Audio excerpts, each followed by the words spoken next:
This is my 1985 Venture Canyon Runner. This bike is essentially just a rebadged rally bike. I picked this one up from Value Village for about 20 bucks. I'd been riding a Walmart bike prior to this. It was kind of my first experience with trail riding. And, I was fairly happy with that bike. I felt the quality was reasonable, even with it being like a department store bike. But when I got this bike, my perspective sort of changed on that.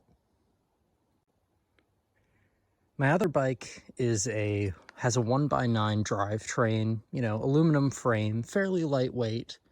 It's just a hard tail, decent front suspension. But after trying out a vintage platform, I found I just couldn't really go back to that bike. So I've never really done one of these videos before, but I guess I'll just give an overview of kind of everything I've done with the bike.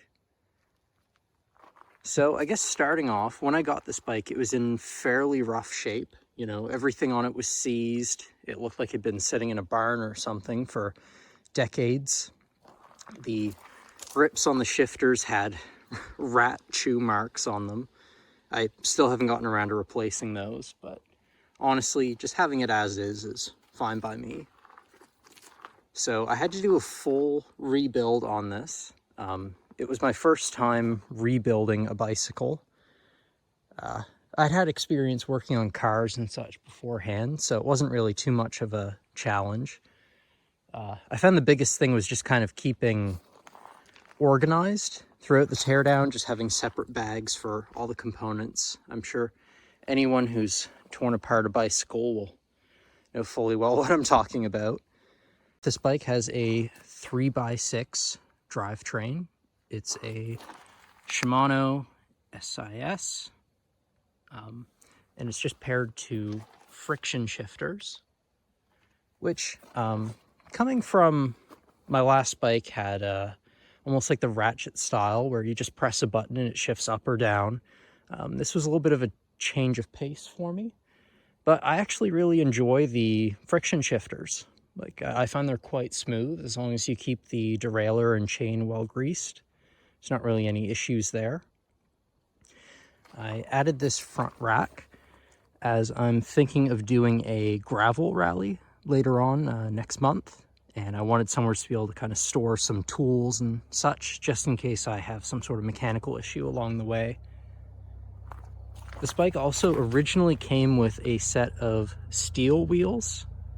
I swapped them out for aluminum ones. Another one of my favorite parts on this bike are the Lychee brakes. These are kind of like an older, clunker style brake.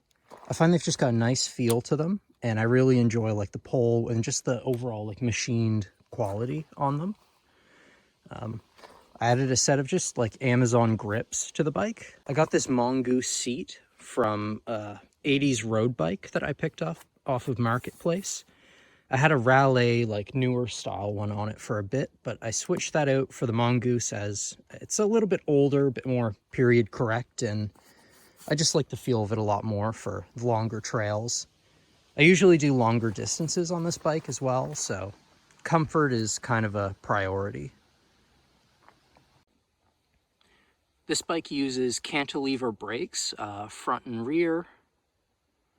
I've never really had an issue with the stopping power of them. I'm quite happy with it overall. I'm usually not going fast enough to need anything like disc brakes. That's what my Walmart bike used, and I found them to be more troublesome than anything, though I'm sure that's more so to do with Walmart bike quality than disc brakes themselves on bikes.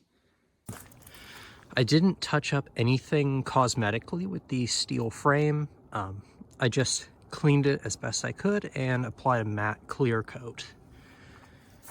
I'm pretty happy with that look. I think it's nice for something like this to just show its age in a way. I think the main reason I keep coming back to this bike is just how dependable it feels. The steel frame seems to be able to tank just about anything I can throw at it. The drivetrain is still shifting smoothly, even though it's been around for 40 plus years. I also appreciate this bike for the amount of character it has. You can see the passage of time on all of the parts of the bike, and it definitely has faults. You know, it's just running 26-inch wheels. It doesn't have suspension or modern geometry going for it.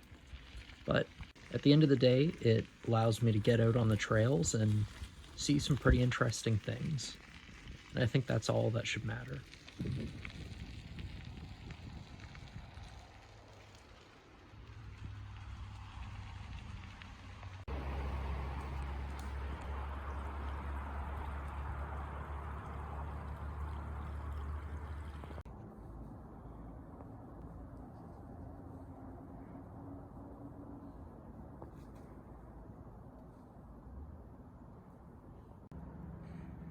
Thank you for watching the video. I hope you enjoyed hearing about my 80s MTB, and if you want to see more content like this, just let me know.